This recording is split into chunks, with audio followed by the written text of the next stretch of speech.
So we filed our K1 visa at the end of 2018 in December. And then what happened then? Well, it took quite a while, didn't it? It took literally about 6 months or so. Yeah. Yeah, it took Yeah. about 6 months. And then you had to do the medical. Yeah. But did you do that before or after your health issues? So I did the medical after the health issue, didn't I? I Yeah. think so. Yeah, so we kind of had to like pause it um, for a while. For a good like 6, 7 months. hmm For a good 6, 7 months. I actually went to the UK and stayed with Hassan for and his family for about like 3 months, I want to say. Yeah, 3 months. Um, so then finally, once everything was taken care of and Hassan was back, we he went ahead and did it in, was it January? January, yeah. Yeah, January after I left. And then in February, he got the visa, which was great.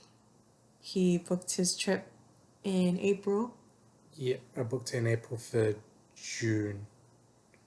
April 3rd. Yes. And then that's when everything, well, even before then, I think it was March, when everything started shutting down. We didn't know what to do. It was just like no US, UK, nobody can fly out or fly in. And so it was very nerve wracking at the time, especially since he got his visa in February and it expires in August.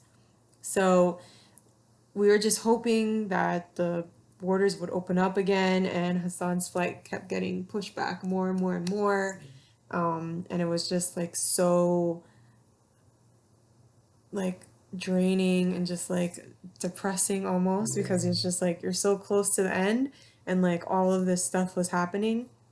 So, and at the same time, I was actually on Facebook groups with other long distance relationship couples who were facing similar issues. Like their K1 visa expired, they had to like reapply, and the lead time was like a year because there were obviously current K1 visas in process to get approvals, and that was like put to a halt. So everything was like backlogged. Um, so I started seeing like some comments about, hey, well, if you quarantine in another country Mm. that's not on the travel ban, you should be fine to come in.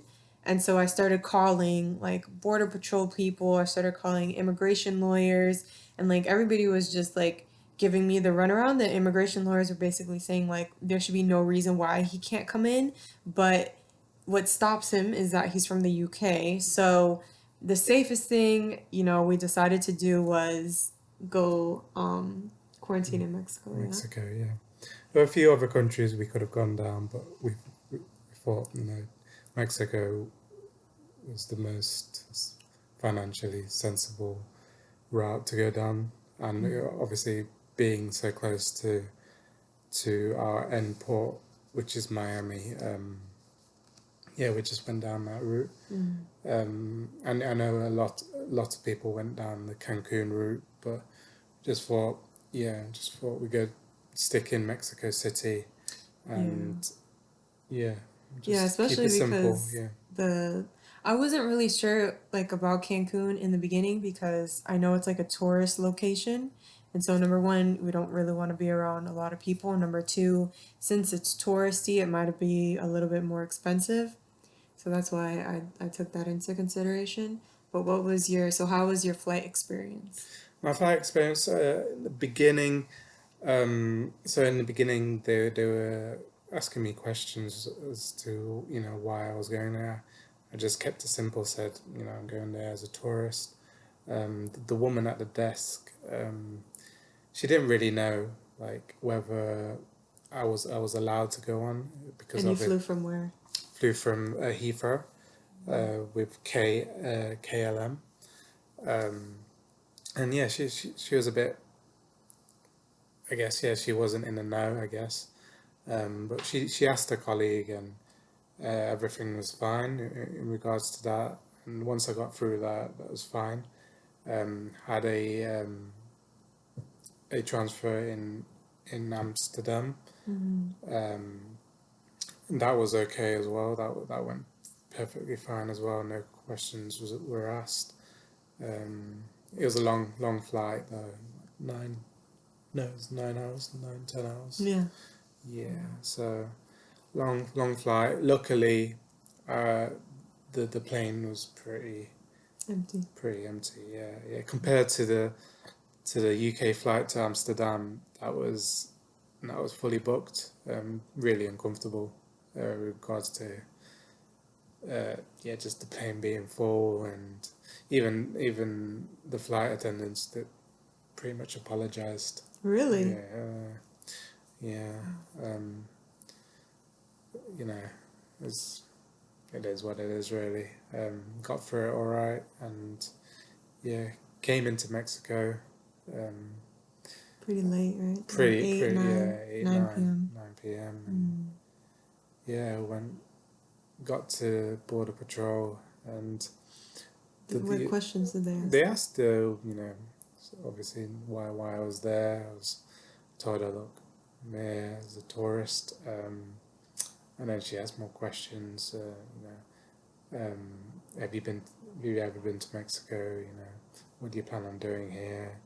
And just kept it real with them. Told them my fiance was coming over, planning on chilling out together, and that was about it. And she asked, border woman asked whether, um, when where my girl or where my fiance is from. Told her Miami, and uh, yeah, And then that was all right. They that let you was through. alright. Let me through with the immigration card, um, and then yeah, made my way into our hotel. Yeah, Right. yeah, Yeah, so Hassan got there, I want to say 4 days before me. yeah. 4 days. 4 days before me, because I was actually taking care of more family, like another family business. And I came back to Miami, and I actually was supposed to go there for only a week, but I bumped up my flight, and I flew out early. So I literally flew from the Virgin Islands to Miami, stayed here overnight, and then my flight to Mexico City was the next morning. So I flew in, and I was nervous at Miami International because my passport expires in October, and I've been reading online that obviously the time to get your passport renewed is a long time as well, the backlog and everything. So I spoke to the Mexico embassy, and I was just trying to get information. They said as long as your passport's valid and it's not expired, you should have no problem. And luckily, when I went to board, there was no issue, everything was all right. There was a point where they were like calling people up, to like verify their passport, and I got super nervous, and Yeah, I was just like scared they weren't gonna let me on, but it all was really good. And yeah, then the plane was it was fairly empty. I was actually initially sitting next to two people, but I asked to move, and I moved to an emergency row by myself. So I was there. The flight was fine. And then when I landed, Border Patrol, they just asked, like, why am I here? Like, how long am I going to be here for? And there was really no issue. And then, they just let me through. And then that's when Hassan came, and we met up, and we quarantined together in the hotel. We didn't really go out anywhere. There was a convenience store downstairs that we went to for like water and some snacks. We went downstairs to have breakfast in the hotel. And I think Saturday was the only day we went to Polanco, just to like get some fresh air and walk. And we were also looking for wedding rings while we were there, but we didn't really we didn't find any. yeah, We didn't find the silver ones, so we just had some lunch and just went back to the hotel and just stayed. yeah. So then finally, when it was time for us to fly, which was Friday, Friday. Friday, July 24th, Yeah, July 24th, we got to the airport. we had to do a lot of walking. I'll just say that. We walked very far to get Mm-hmm. to the American Airlines desk to check in his bag, which there was a mistake there because his bag had medication and I paid with my credit card and they put the bag under my name and we didn't even think we didn't catch this, we didn't think about it, but now it makes sense. So that was like the first worry. And then the second worry was once I got to TSA, Hassan was fine because he was in Mexico for 14 days, but I was only there for 10 days. So there was a list like they had on this QR medical questionnaire desk area. And then it basically had like China, Brazil, United States. So I was immediately flagged. I was placed like I guess outside of TSA, Yeah. like in this one little section, this one square Still in front of in everyone. front of everybody, and everybody was staring at me and just like, and mind you, this is all happening in Spanish. This is all Yeah. like, my broken Spanish speaking skills, which were very poor. Um, and there's a medical guy that came, took my temperature, it was fine. Um, Took my blood pressure and my heart rate from my fingers, and apparently my heart rate was really high. And he Yeah. was saying, like, since it was so high, like, I wouldn't be able to board the plane, which I've never heard that before. And I've traveled to, like, so many places around the Yeah. world. And so I was trying to explain to him that I was just really nervous. And, we just did a whole bunch of walking. And, now I'm even more nervous because I don't know why you're stopping me. Like, I was just, and he just was like, okay, we'll try to calm down. And we were there for just like 20 minutes trying to get me to calm down. I'm texting my mom and my grandma because I don't think I'm going to make this flight. Hassan is there. Mm. He's fine. He's just telling me to calm down. Yeah, I was just trying to get her blood pressure down. Yeah, Yeah. And it because wasn't. it was literally at 99. Like, yeah, it was yeah, It wasn't working because I was just pissed off. I was just really yeah, annoyed and really upset. And I was like, I'm an American. How can you stop me like that? Like, really? But anyway, finally, another guy came. I think maybe he was like his manager or something. He was trying to explain the situation and he took my pulse like on my neck here. And then after a while, I explained to him again. I was like, look, this has never happened to me before. Like, I'm just really nervous. Like, I'm not, they were asking if I had like heart issues, if I had high blood pressure issues. And I'm just like, not that I'm aware of, mm-hmm. but I don't know. So then finally they let me go, which was great. Then, yeah, we were just waiting for a flight. We had some lunch, boarded the plane. There was really no issue. The flight was. It was okay. Yeah, It's pretty crowded though. it was crowded, but we Yeah, we had a road to had a ourselves. road to ourselves, which was really good. Yeah. Yeah. And then we landed and then that's when I was like, it's his turn. It's your turn Mm-hmm. to face border patrol Yeah. people. But surprisingly, it was really smooth. We deboarded the plane. We landed in Miami International.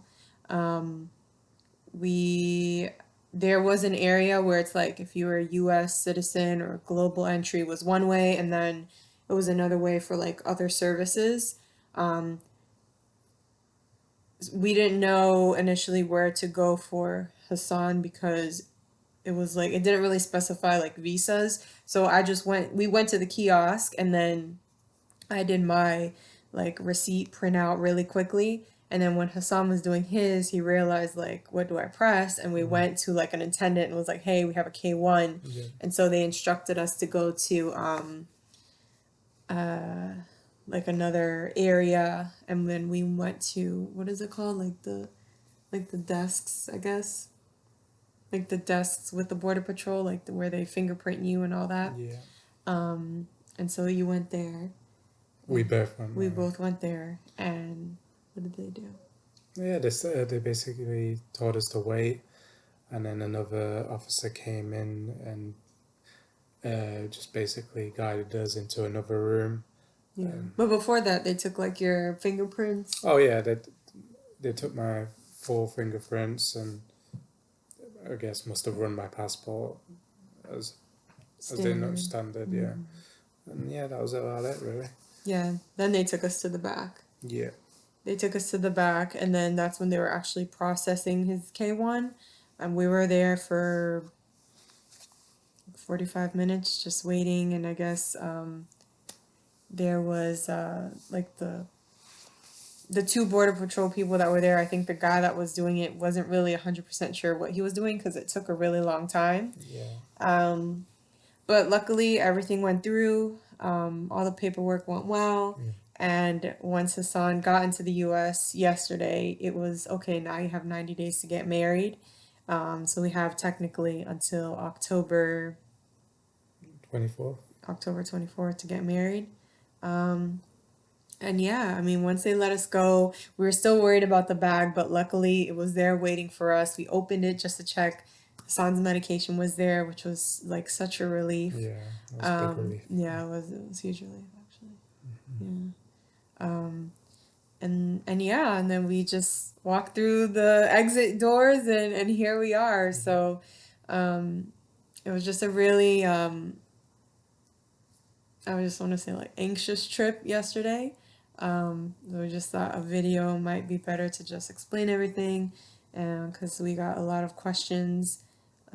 But yeah, like luckily we made it to the U.S. We're very happy, Very, very happy. very very happy. We got our rings today, and we'll be getting married on Monday, and then we start our new journey. Yeah.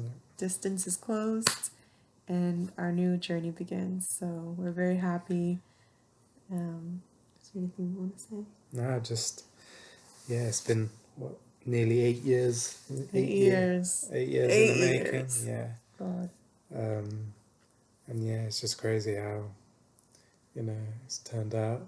Yeah, we've gone through like so much, So like much. so Yeah. much. It's insane. I should have documented it, but it was So a lot. I'm sure we will down the line. Yeah. Maybe we can start. Yeah.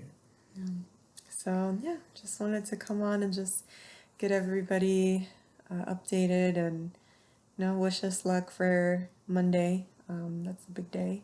Yeah. The 27th. Yeah, 27th. July 27th at 8:30 in the morning. All right, thank you. Thank Bye, you. guys. Thank you. Bye.